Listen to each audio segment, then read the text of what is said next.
Sahabat Hikmah, kita semua pasti familiar dengan pohon satu ini ya, pohon aren. Pohon aren adalah pohon sejenis palma yang banyak tumbuh di area hutan. Aren juga terkenal akan olahan gulanya, diperoleh dari sadapan pohon aren yang dinamakan nira. Dari nira inilah kemudian diolah menjadi bentuk gula yang keras dan padat berwarna coklat cerah. Seperti yang dilakukan Ma Aminah, salah seorang penjual gula aren dan peyek di Kampung Jati, Desa Karangwangi, Kabupaten Cianjur Selatan.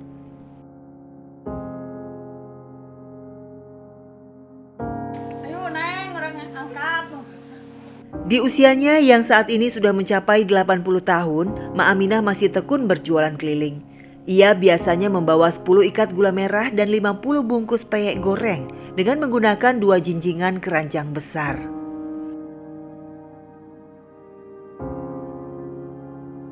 Ayah pangitan 30 tahun. Mohon biasa gitu, isalan gula. Tahun aja gitu kita ayah pak usahaan. Terus sepuh maganing, bro sepuh anu oge. Kayak perusahaan mana we anu kahartos gitu anu ayah gitu. Jumlah barang yang biasa ia bawa memang tak sebanyak dulu. Maklum saja, selain usianya yang sudah tak muda lagi, kekuatan fisiknya pun semakin terbatas. Namun mau tak mau, ia harus tetap semangat berjualan demi menyokong kehidupan. Memulai usaha kecilnya sejak tahun 80-an, berbagai kesulitan dalam perjalanan pun harus ia hadapi. Mulai dari melewati sungai, hamparan pesawahan, jalanan yang tidak rata dan licin, hingga berjalan di bawah teriknya matahari sejauh 12 km, dari pagi hingga petang. Kak, kumaha airiren kumaha atuh neng ra sesah we menten ma resiko teh. Saat diketikeun gitu, tami-tami pemasian ti putra ini sakitu ningat rendeina bujang-bujang ka emak pangitan anjeunna ge nuhun maksakeun we kitu mah teh da kumaha atuh da ai barang mama ning hoyong sanes ku kiat ai kiat pada eta sepuh kieu mah da benten bujang-bujang. Peyek yang Ma Aminah jual biasanya dihargai Rp2.000 per bungkus.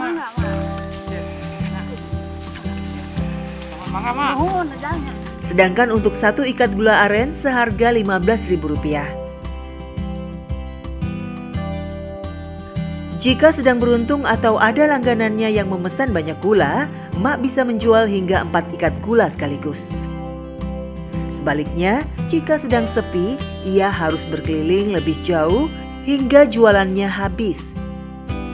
Dalam sehari ia bisa membawa pulang hingga Rp50.000. Itu pun jika jualannya laris, belum dipotong biaya produksi dan harga gula yang cenderung naik turun.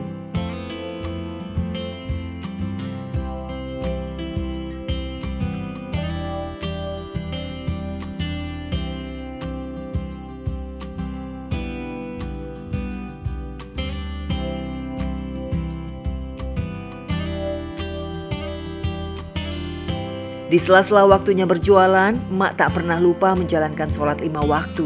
Pintanya tak banyak. Semoga Allah memberikan kesehatan dan kekuatan agar tetap kuat mengais rezeki. Mak juga bersyukur masih ada cicitnya, Tiara, yang menemaninya berjualan sehingga ia tidak terlalu merasa kesepian. Jika emak kelelahan pun, Tiara tak sungkan memijat badan emak dengan tangan mungilnya. Kantenannya sok eta ngotep-tap gitu ni sok kos kieu ini acang-acangan. Jingjing emak mung teh ada ngiring gitu. Nuhun ngabantosan teu di eta leungit gitu.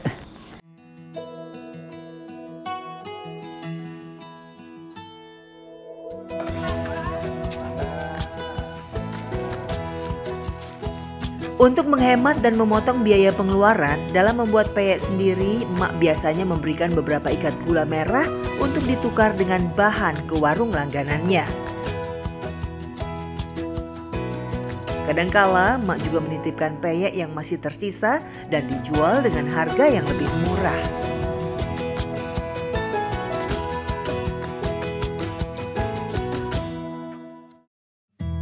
Sahabat Hikmah, gula menjadi salah satu kebutuhan pokok pada saat ini.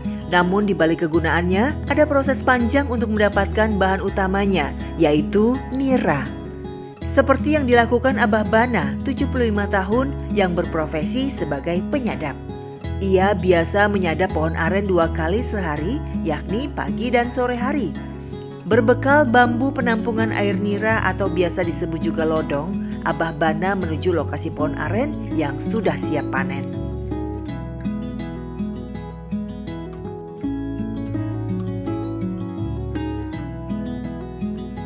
Untuk proses panennya sendiri harus didahului dengan memanjat sigai atau tangga yang berasal dari bambu. Ukurannya hanya seujung telapak kaki, sehingga harus hati-hati sebab posisi sadapannya cukup tinggi, yakni di area tangkai bunga. Gubis, ya ku kabung gitu, ku aren. Ini kan dokter seberat, ya nggak bari sakit deh. Itu nyorolok kawung itu dahan kawungna, dahan arena. Pagawean kieu. Kumaha mun teh kitu mah tuh da. Dek di mana deui ngarah ke dibutuh ke keperluan dapur. Karena pohon yang disadap bukanlah pohon baru, Abah hanya perlu mengambil bambu yang sudah terisi penuh nira. Kemudian ditukar dengan bambu penampung yang baru. Lalu ia tutupi kembali menggunakan karung dan tali supaya tetap bersih dan bambu tidak jatuh. Nira biasanya akan penuh kembali setelah 12 jam.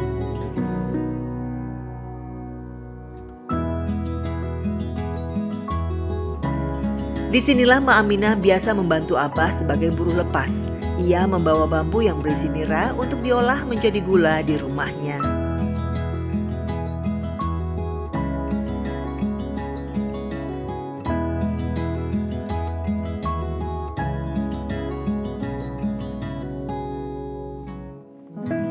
Dua tahunan.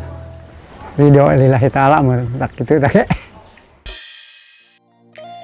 Satu ruas bambu penampung nira biasanya menghasilkan 5 hingga 7 liter air, tergantung pada tingkat kesuburan tanah dan pohonnya. Dari air nira yang sudah terkumpul kemudian diolah menjadi gula aren. Proses pembuatannya pun cukup mudah, dimulai dengan menuangkan air nira ke dalam wajan yang sudah disiapkan.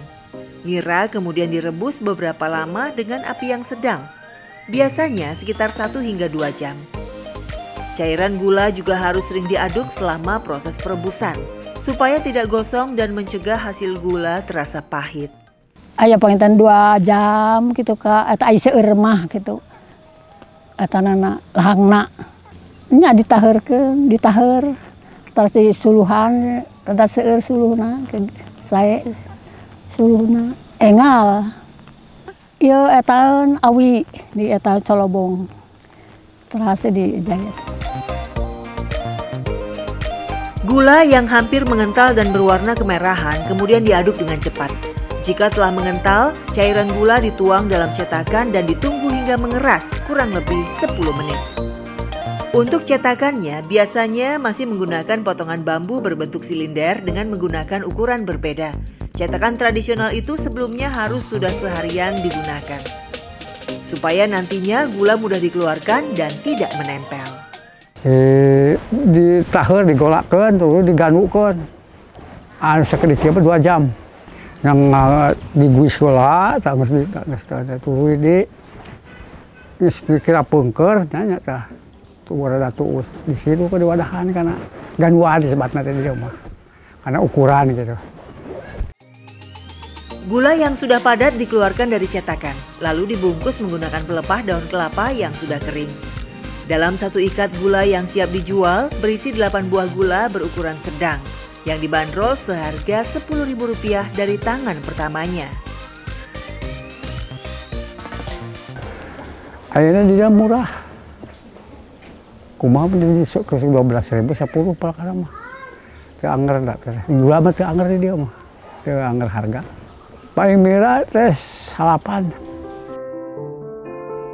Ma Aminah memang biasa mengambil gula jualannya dari Abah, dan sebagai upah jasanya, Abah biasanya memberikan beberapa ikat gula. Ayah pangitan 30 tahun. Suku tuh bongkornya taneng tamilu tahun aya kitu teh aya pausahaan. Terus sepuh magani urus sepuh anu oge. Teh aya perusahaan mana we anu kahartos gitu anu aya gitu. Selain dari gula aren, Mak Aminah juga menggantungkan hidupnya dengan berjualan peyek, sejenis gorengan berbahan dasar tepung beras.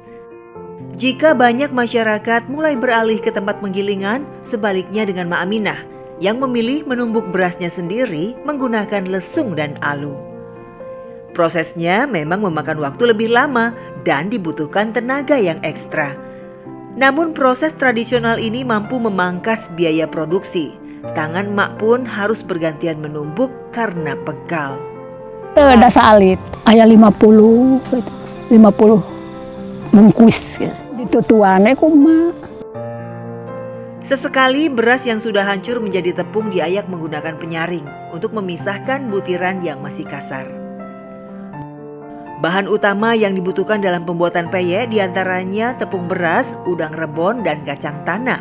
Sedangkan untuk bumbunya cukup sederhana, hanya kencur, bawang putih, dan penyedap rasa yang dihaluskan keseluruhan. Ada beberapa tahapan dalam proses pembuatan peyek ini. Pertama, tepung beras diberi air secukupnya untuk dijadikan adonan encer. Masukkan bumbu yang sudah dihaluskan, kemudian diaduk merata. Proses kedua adalah penggorengan. Pada proses ini biasanya centong adonan ditaburi dengan topping rebon atau kacang tanah. Adonan kemudian dituangkan pada tepi atas wajan. Hal ini diperlukan agar peyek tipis sehingga hasilnya renyah. Setelah mulai kering, biasanya adonan akan turun dengan sendirinya mengenai minyak panas. Peyek yang sudah jadi kemudian ditiriskan. Proses ini dilakukan berulang hingga seluruh adonan habis. Proses ketiga adalah pembungkusan. Peyek dimasukkan ke dalam plastik kemudian diikat. Satu plastik biasanya berisi 2 hingga 3 peyek sesuai jenisnya. Peyek dengan topping rebon dan topping kacang tanah. Peyek pun siap dipasarkan. Sabungkus nate 2.000. Isi nate 3. Syukur teu bongkor neng eta. Syukur kenging 20 30 gitu. Teu cekap kanggo eta oge. Nah alhamdulillah sapalih mah gitu. Sapalih aya nu namut gitu. Nah teu eta teu pula sekali gitu teu. Berjualan gula dan peyek dengan keuntungan tak seberapa, tetap mak geluti dengan sabar. Mau bagaimana lagi? Selain untuk menyambung hidup dirinya sendiri, mak juga harus ikut menghidupi cucu dan cicitnya, Yuli dan Tiara. Keduanya adalah anak sekaligus cucu dari anak pertamanya. Mak terpaksa menjadi orang tua tunggal bagi anak-anaknya karena sang suami sudah meninggal 10 tahun silam. Maut. Terus lami aya 10 usum panyawat we batuk sareng biasanya rupi-rupi gini. Emut gitu. Sakapung emut, sakapung teu kita hilap deui eta. Nya asal leungiteun kitu nuju aya teu aya kitu pakumaha-kumaha teh gitu. Teu janten kaabotan gitu. Nah nyaaheun we kitu biasa sanyaahna ka kewajiban gitu. Kitu biasa ngusahakeun salit-aliteun gitu. Yuli sendiri bukan tak mau bekerja ke luar negeri seperti warga sekitar rumahnya. Namun masih ada anaknya yaitu Tiara dan juga emak yang harus ia urus. Ya kan si emak karunya teh aya rencana kan nyalira gitu tetehna. Jadi ngurus mulang kali sareng si emak. Sedih ya teh aya si emak. Membeli sareng sadeui abdina. Biasa samulang kali 2. Kayak nangis dia kan sering sareng si emak. Bobo sareng si emak, istirahat sareng si emak. Temen si emak teh aya teh di pelarian melang gitu. Udah beli kemana di jalan truk. Yang di pelarian we tabu sabar si emak can uwi. Sebagai bentuk bakti dan upaya membantu emak, Yuli kerap mengambil rumput di kebun untuk hewan ternak milik orang lain. Ia sudah lihai menggunakan arit sehingga untuk mendapatkan 1 karung rumput tak membutuhkan waktu yang lama. Arit di sawah, kangen dong batur. Teh Yuli juga menyempatkan mengambil genjer di sekitar sawah untuk ia olah menjadi masakan. Setiap harinya, Yuli harus memikul sekarung rumput, bahkan turut mengurusi domba milik orang lain di kandang miliknya. Upahnya pun tak banyak, hanya 30 hingga 50 ribu rupiah per minggunya. Sangat repot, belum bisa simak gitu. Karunya simak, nah, tekeng icalan deui gitu. Karunya, biasanya teteh nu icalan mah gitu pasti mate. Si mana yang wae sana kaluman. Jadi bentosan ku abi gitu sok ngarit. Nian katamis-tamis si mak icalan. Setidaknya upah yang tak seberapa ini dapat membantu keuangan keluarga, khususnya untuk biaya sekolah Tara maupun kebutuhan lain. Ma Aminah yang kuat berjalan puluhan kilo ternyata menderita penyakit rematik dan darah tinggi. Tentu penyakit ini menghambat aktivitasnya sehari-hari. Ma Aminah bukan tak mau berobat ke dokter, namun keterbatasan ekonomi menjadi alasannya. Sebagai bentuk ikhtiar kesembuhan, ia biasa mengkonsumsi akar ilalang. Akar ilalang dipercaya dapat menyembuhkan penyakit darah tinggi. Obat herbal ini mak konsumsi 2 kali sehari. Ori akar eri sareng ieu ciresak. Enjing-enjing sakali, santen sakali. Proses pengolahannya pun cukup mudah. Ilalang dibersihkan menggunakan air bersih, kemudian bagian batangnya dipotong untuk memisahkan batang bagian bawah dengan daunnya. Setelah itu, didihkan air dalam panci dan masukkan akar ilalang. Setelah air mendidih, rebusan akar cukup dituangkan pada gelas dan obat siap dikonsumsi. Dapur ini menjadi pilar hidup bagi Ma Aminah dan keluarga, mulai dari membuat peyek maupun memasak makanan sehari-hari. Sayuran genjer yang dibawa sebelumnya, Yuli masak untuk dikonsumsi bersama keluarga sebagai pengganti lauk pauk makanannya. Makanan mereka memang sederhana, tapi kebersamaannya menjadikan hidup mereka lebih berwarna. Hidup dalam keterbatasan ekonomi tidak mengurangi rasa syukur Ma Aminah atas rezeki yang dilimpahkan Allah Subhanahu wa Ta'ala. Sahabat hikmah, doa, ikhtiar, dan tawakal merupakan pilar kehidupan yang tidak dapat dipisahkan satu dan lainnya dalam kehidupan manusia, termasuk bertahan dan berikhtiar yang terbaik di tengah keterbatasan ekonomi. Dari kisah Ma Iin pengepul pandan dan Ma Aminah penjual gula merah, semoga kita bisa mensyukuri hidup apapun keadaannya dan bisa memanfaatkan kehidupan ini untuk mengumpulkan bekal akhirat dengan sebaik-baiknya. Sesuai dengan firman Allah Subhanahu wa Ta'ala dalam surat Al-Baqarah ayat 197, carilah bekal dan sebaik-baik bekal adalah ketakwaan. Semoga tayangan hikmah hari ini dapat menjadi inspirasi hidup bagi kita semua, serta memberikan kita kekuatan dalam menjalani setiap ketetapan takdirnya. Amin, Allahumma amin. Menggali hikmah, menuai berkah. Wassalamualaikum warahmatullahi wabarakatuh.